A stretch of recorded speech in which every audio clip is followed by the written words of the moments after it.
The next day. என்னைக்கு மாட்டானா செருப்பு கழட்டி அடிக்கணும்டா அவன. The next day. என்னண்ணே இங்க இருக்க? குளிக்கலான்னு போனேன், உன்னோட யாபம் வந்துச்சு. அதான் ஒரு எட்டு அப்படியே பார்த்துட்டு போலான்னு வந்தேன். ஒரு 2 இடியாப்பம் கொடுங்க. உனக்கு இல்லாதானே வானே. எப்படிண்ணே வியாபாரம்லாம் எப்படிண்ணே போகுது? எங்கனே ஒருத்தனும் வாங்க மாட்டானே. எப்படா வாங்குவான்? இடியாப்பம் சொல்லி எந்திக்கிறக்குள்ள 8 கிலோமீட்டர் தாண்டி ஓடிடுறா. அப்படின்னு உனக்கு அவசர புத்தி.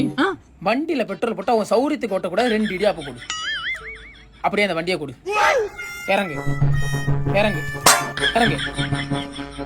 இங்க வா. என்னண்ணே? பணா உதைக்க இதை வித்துட்டு வந்து இந்த வண்டி எடுத்துக்க போ.